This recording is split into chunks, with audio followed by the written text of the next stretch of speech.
Во-первых, карнавал и маскарад – это не одно и то же. Я заметила, что люди иногда путают эти слова или используют взаимозаменяемо. Карнавал – это народный фестиваль, когда все бесятся и наедаются перед Великим постом. Он может включать в себя маскарады, танцевальные вечера, куда все приходят наряженные в костюмы с масками. Но не обязательно.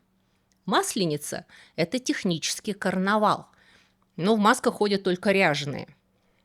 Маскарад же – это отдельное само по себе танцевальное мероприятие, куда все участники приходят выряженные в необычные костюмы и, как правило, с закрытыми или раскрашенными лицами. Анонимность участников, костюмы – это часть развлечения наряду с музыкой, танцами и выпивкой.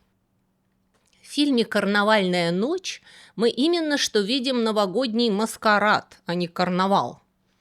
Ну, в принципе, маскарад можно устроить абсолютно в любой день, когда вам вздумается, хоть в июле. Не кажется ли вам странным для 60-летних людей наряжаться в шлюх и священников среди бела дня? О, блин.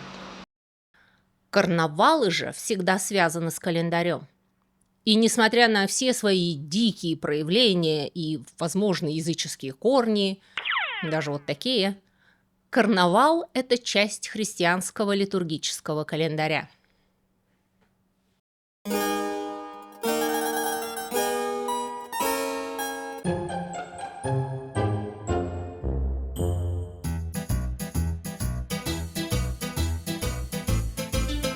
Есть огромное искушение протянуть обычаи карнавала вглубь истории и связать их с древними дохристианскими традициями проводов зимы и встречи весны.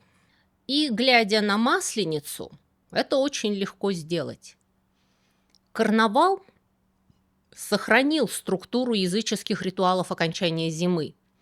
Короткий санкционированный период избытка, безумств, переворачивания с ног на голову социальных структур перед возвращением порядка. Но в христианском мире порядок возвращался сразу и очень жестко. Если древние люди во время своих сатурналий, вакханалий и прочего ритуально разгоняли тьму и подготавливали встречу солнца, то христиане, унаследовав форму и время праздников, полностью переосмыслили их содержание. Облегчение не приходило с началом удлинения светового дня. Напротив, наступали самые напряженные, тяжелые, требующие дисциплины недели. Наступал Великий пост.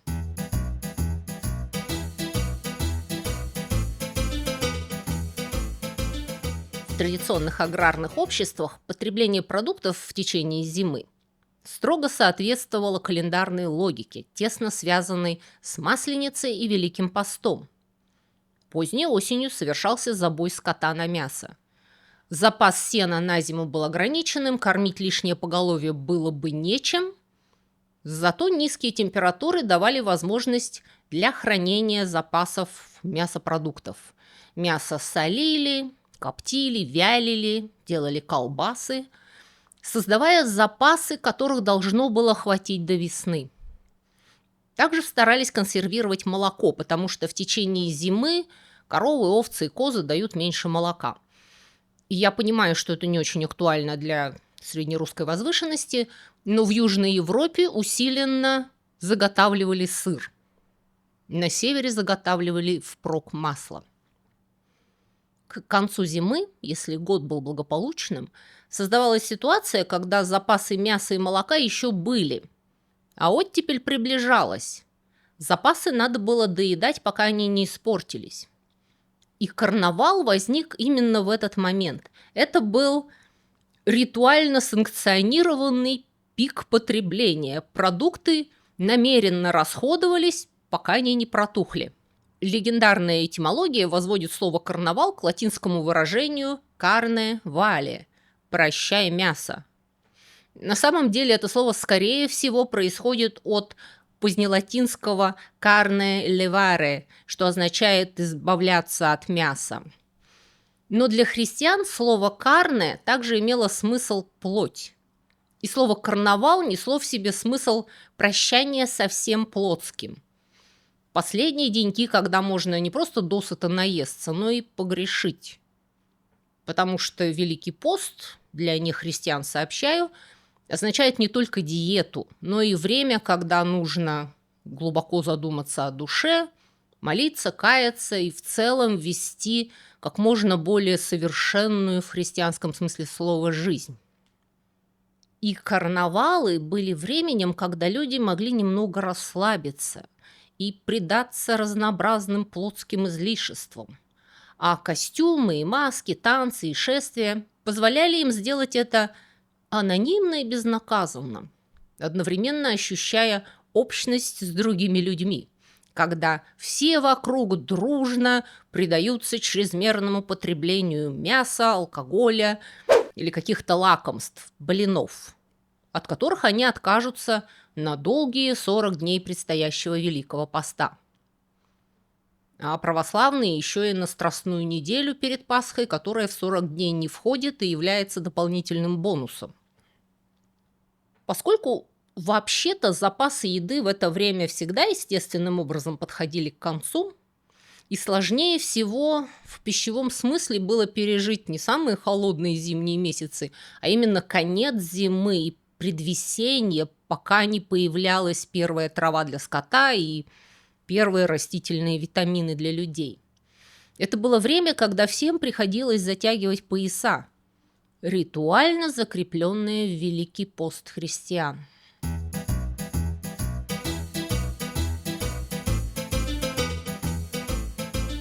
В Средневековье традиции карнавалов были постепенно закреплены и регионально оформлены. В разных местах карнавал выглядел по-разному и продолжался разное время.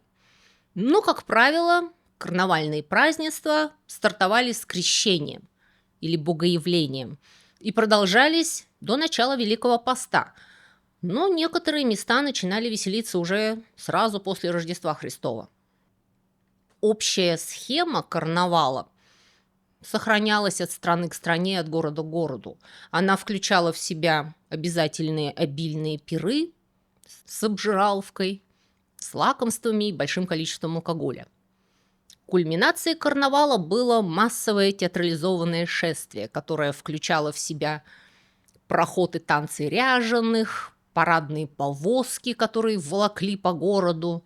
Есть данные, что в некоторых местах это были лодки или небольшие корабли, которые каким-то образом тащили по улицам.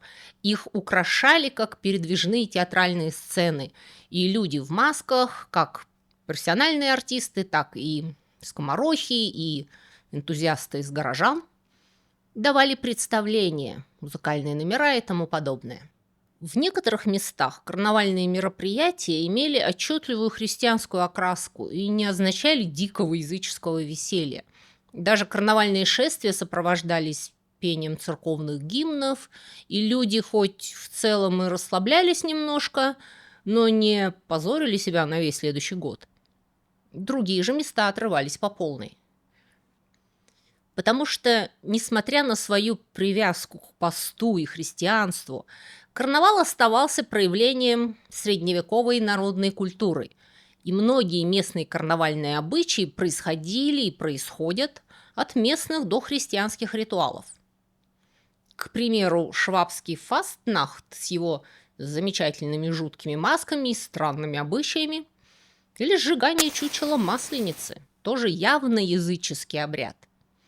И во многих местах карнавальные шествия сопровождались оглушительным шумом, звоном бубенцов, грохотом трещоток, барабанами, свистом, воплями, никакого отношения к христианству не имеющими, но целиком и полностью призванные разгонять злых духов зимы. В средние века церковь периодически пыталась подкорректировать карнавалы и выгнать из них языческий дух.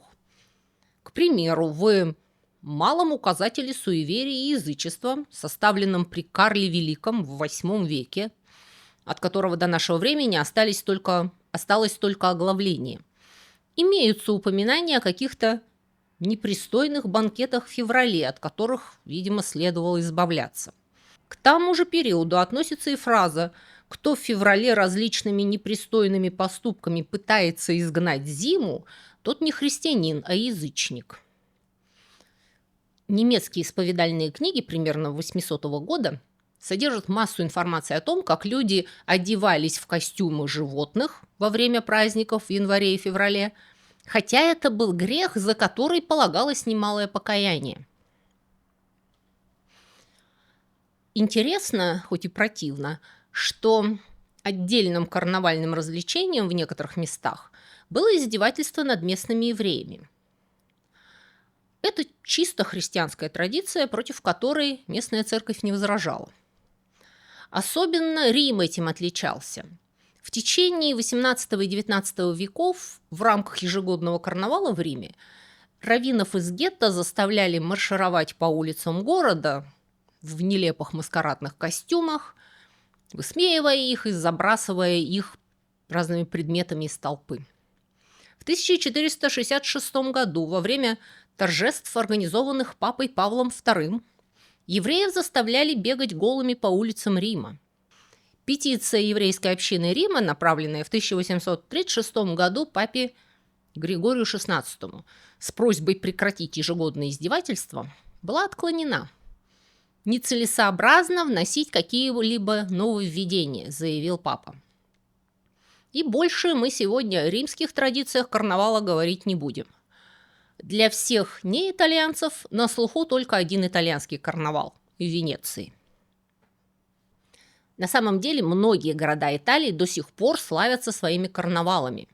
Все они отмечаются в жирный вторник, вторник перед началом поста, который у католиков всегда начинается в среду. То есть мероприятия могут стартовать в последние выходные перед постом, и в жирный вторник их кульминация. В разных городах обычаи разные. К примеру, карнавал в Ивrea знаменит своей битвой апельсинов, во время которой тысячи горожан, разбитые на 9 отрядов, кидаются друг в друга апельсинами. Это должно напоминать о средневековых войнах и олицетворять борьбу славного города Иврея за свободу. Почему это еще не запретили, я не понимаю. Апельсин – это же не помидор, он весит как хороший булыжник, и получить апельсином по голове должно быть очень неприятно. Оказывается, они все в средневековых шлемах. На Сардинии традиционный карнавал вообще очень сильно отдает язычествам. Жуткие, грубо вырезанные деревянные маски изображают какую-то рогатую скотину и страшных старух. Одни ряженые носят мохнатые шкуры и огромные бубенцы, покрывающие всю спину и весящие аж до 30 килограмм. Они идут через деревни процессиями, синхронно притопывая, пробуждая землю. А другие участники, изображающие загонщиков, вооружены кнутами и веревками. Они захватывают и подчиняют духов зверей у огромного ритуального костра. Глубоко цивилизованный и изысканный карнавал Венеции очень-очень далеко ушел от этих жутковатых архаичных ритуалов. И перед тем, как мы углубимся в подробности, напомню вам поставить лайк, если вам нравится это видео, подписаться на мой канал и на мои блоги, где я рассказываю больше интересных подробностей из истории мировой культуры и особенно бескультурья. Подробности внизу в описании.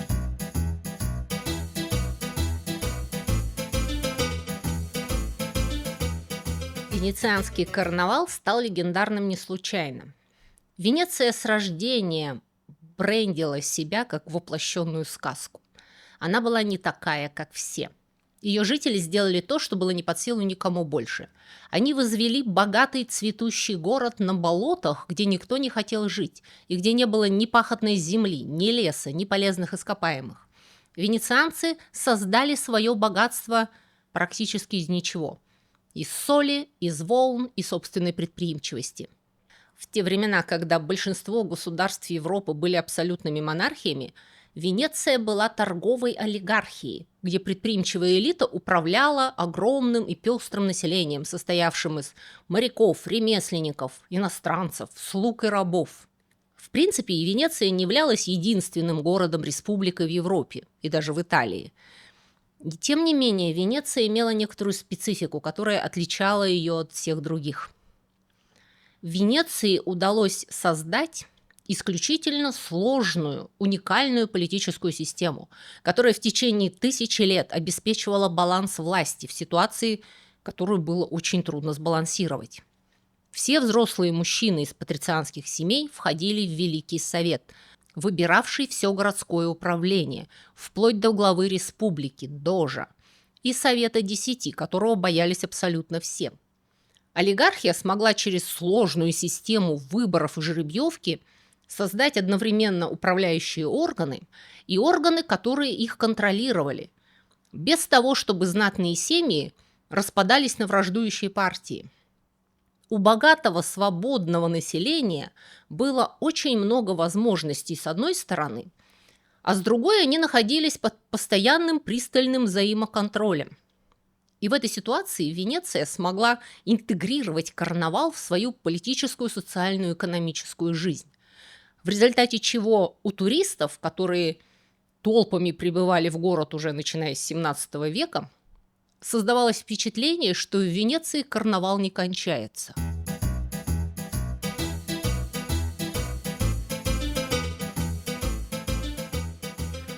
Венецианский карнавал впервые упоминается в документах 1296 года, но массовые празднования на площади Сан-Марко проводились и до этого.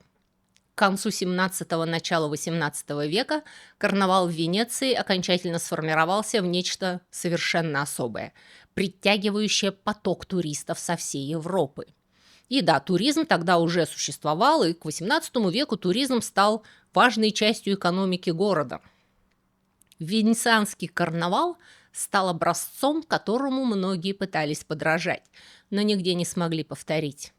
Карнавал в Венеции начинался 26 декабря, День Святого Стефана, когда театры открывались после 10-дневного перерыва на Рождество. С этого момента и до начала Великого Поста город, по уверению путешественников, переворачивался с ног на голову. Сообщу по секрету, что с точки зрения местных он, напротив, вставал с головы на ноги.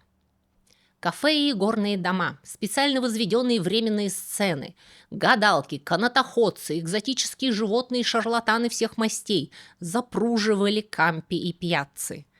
Карманники работали на каждом углу, проститутки закрывали годовой план. Плебеи и патриции менялись ролями, мужчины одевались как женщины, женщины как мужчины, и все смеялись над властью и законами.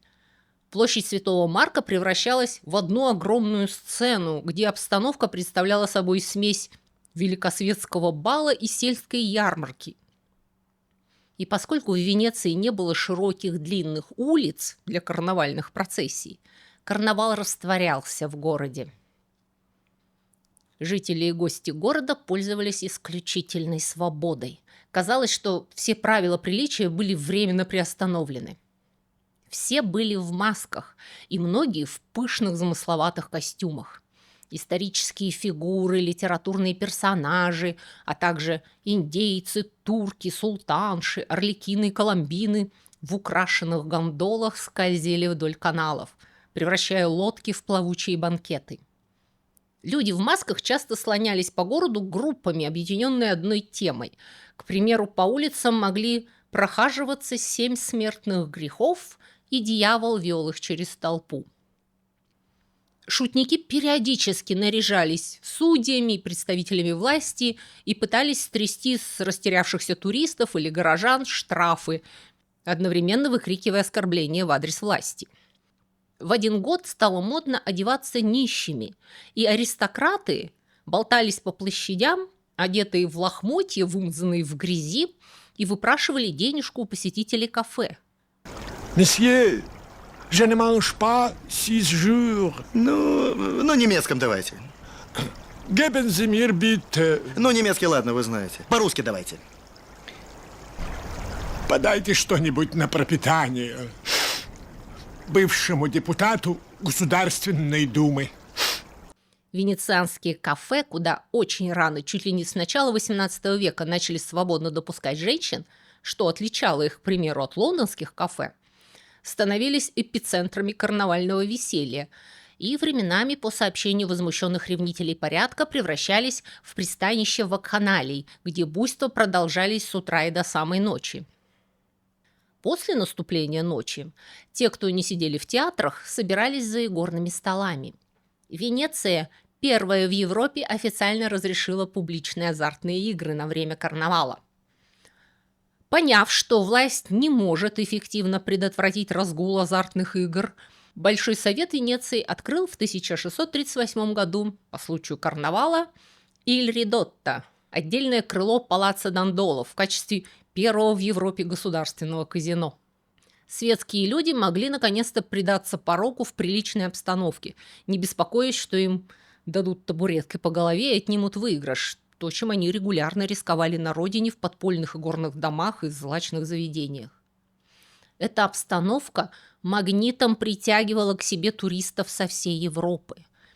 Венеция была обязательной остановкой для английских недорослей в их большом вояже после окончания учебы. Даже для французов, менее закомплексованных, чем англичане, Венеция была чем-то особым. Место бескомпромиссной свободы и радости, где самым высокопоставленным гостям не нужно было беспокоиться о своей репутации, потому что все были в масках.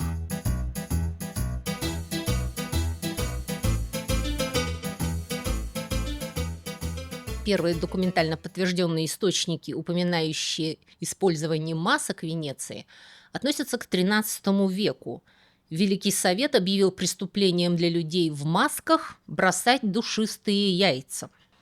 Эти ови одориферий представляли собой яичные скорлупки, наполненные ароматической розовой водой, и молодые люди бросали их в своих друзей или в молодых женщин, которыми они восхищались. Однако в некоторых случаях яйца были наполнены чернилами. Видимо, это было причиной, по которой эти хулиганы старались скрыть свои лица. Вообще, традиция на карнавале бросаться чем-то в людей, чтобы привлечь их внимание, очень широко распространена, начиная с бросания апельсинами, о котором я уже рассказывала, и кончая современными конфетти и серпантином. Конфетти, кстати, были как раз изобретены в Италии, и они изначально были не бумажными кружочками, а мелкими конфетками или засахаренными орешками. Вы слышите в слове «конфетти» корень «конфеты». Только в XIX веке мелкие сладости заменили бумагой. На карнавалах в Новом Орлеане принято кидаться бусами. Бусы кидают, чтобы привлечь внимание человека, который тебе понравился, или в качестве взятки за публичный стриптиз. Это, кстати, единственный из знаменитых карнавалов, где я лично бывала. И больше всего мне понравилось то, как на следующий день, поутру, улицы города моют из шлангов с сильным напором воды, смывая все последствия карнавала в канализацию. Возвращаясь к маскам. С XIII века до времени Казановы традиция масок в Венеции прошла огромную эволюцию и превратила жизнь в городе в нечто совершенно уникальное. Потому что к началу XVIII века венецианцы, особенно высшее общество, проводили в масках по полгода. Постепенно карнавальные маски в Венеции перестали быть ритуализированной частью театрального костюма и превратились в повседневный предмет одежды. Картины Пьетро Лонги дают нам прекрасные примеры того, как венецианцы оперировали масками в повседневной жизни. Начиная примерно с октября и по самый Великий пост, стартующий в конце зимы, венецианцы, выходя из дома, постоянно носили маску. Они сидели в театре в масках, ходили на концерты в масках, отдавали визиты в масках, танцевали на балах в масках. В многочисленных венецианских кафе люди сидели в масках, попивая кофе и шоколад и читая газеты. Это было совершенно нормально. Жулики, проститутки, воры совершенно законно и безнаказанно носили маски и среди белого дня грабили туристов и прохожих. Государственные служащие принимали иностранных послов в масках, к чему те постепенно привыкали. Для туриста, приехавшего в город впервые, это был порядочный шок. Особенно их шокировало, когда венецианские нищие пытались клянчить у них подачки, будучи в масках.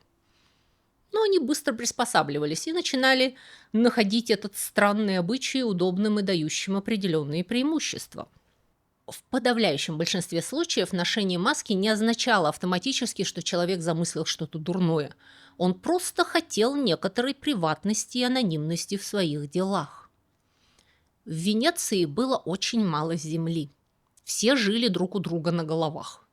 Если в нормальных государствах знать не жила в городе, все богатые люди жили в загородных поместьях, физически и географически отделенными от плебса, да еще огороженными высокой стеной, то в Венеции просто не было земли для того, чтобы так жить. Ты не мог пространственно отделить себя от толпы. Приватности было очень мало. Куда бы ты ни пошел, за тобой следили сотни глаз и делали выводы. Но анонимность не могла быть личной. Ты не мог один в городе ходить в маске. Все бы знали, кто ты такой. Дурак, который постоянно ходит в маске. Поэтому в масках ходили все. За столетия до появления интернета Венеция изобрела массовую анонимность. Как вы можете догадываться, такое постоянное ношение масок не могло не приводить к конфузам и путанице. И история Венеции полна анекдотами о том, как одного человека приняли за другого, и он приходил, к примеру, на тайное свидание к женщине, которая его не приглашала и тому подобное. И иногда такие конфузы заканчивались обоюдным смехом, но иногда дело доходило до рукоприкладства и дуэлей. Благо, носить оружие в маске было категорически запрещено, и полиция строго за этим следила. И прилюдно сорвать с кого-то маску было предельным оскорблением. Это было все равно, что сорвать с человека предмет одежды. Маски в Венеции были не выделяющиеся эксцентричные, а одинаковые и безликие. Массы венецианцев обоего пола добровольно избавлялись от внешней индивидуальности на улице, облачаясь в табара и бауту. Табара – это широкий черный плащ, а баута – очень своеобразная, немного устрашающе выглядящая белая полумаска с треугольным носом и выступающей нижней частью. Ее гротескный клювообразный подбородок был функциональным. В бауте можно было есть и пить, не снимая маски. Как правило, баута дополнялась вуалью, капюшоном, зенделе и треуголкой. Человека вообще невозможно было разглядеть и узнать в этом прикиде. Максимум можно было отличить мужчину от женщины. В венецианском кафе невозможно было отличить повесу, дожидавшегося свою замужнюю любовницу, от политикана, разыскивающего агента иностранного государства, и их обоих от шпиона Совета 10, выискивающего политических диссидентов, и от профессионального карманника. Для женщин, в принципе, были специальные маски, которые мужчины не носили никогда. Полюбуйтесь на эту прелесть. Называется маретта, темная, или серветта мутта, немая служанка. Эта черная масочка, не закрывавшая все лицо и составлявшая эффектный контраст с фарфоровой кожей дамы, не имела завязок. Угадайте, как она держалась на лице. Я дам вам минуту. На внутренней стороне на уровне рта была пуговица, которую дама зажимала в зубах. Поэтому эту маску называли немой. Дама не могла говорить, когда ее носила. Это считалось очень загадочным и эротичным. Люди также носили маску на все лицо, они так и назывались – лицо, вольта. Их также называли маска призрака, ларва. Белая маска без лица. Сейчас их пышно украшают.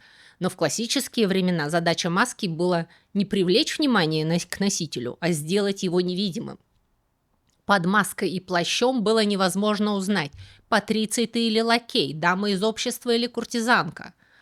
Замаскированные люди смешивались в толпе, сталкивались в дверях кафе и горных домов, перешептывались на набережных. Какие-то деньги и записочки переходили из рук в руки. Венецианцы не веселились, они занимались своей частной жизнью. Нужно было успеть все обделать до окончания карнавала, когда маски будут строго запрещены, а все социальные и моральные границы заново восстановлены. В последний день сезона, масленичный вторник, торжества утихали. Туристы разъезжались, маски снимались, Венеция приходила в себя. В церквях сжигали пальмовые ветви, сохраненные с предыдущего вербного воскресенья, чтобы на следующий день, в пепельную среду, посыпать им головы прихожан, приговаривая: «Помни, что ты прах». Потому что не все коту масленица, будет, товарищи, и Великий пост. В этом году он начнется 23 февраля, а католики стартуют еще раньше, 16 февраля. Но, с другой стороны, у православных 16 числа это уже будет сырная неделя, когда мясо есть уже нельзя, только блины с икрой. Так что, если вы соблюдаете посты, поторопитесь наесться. Всего вам доброго, будьте благоразумны в излишествах и до новых встреч.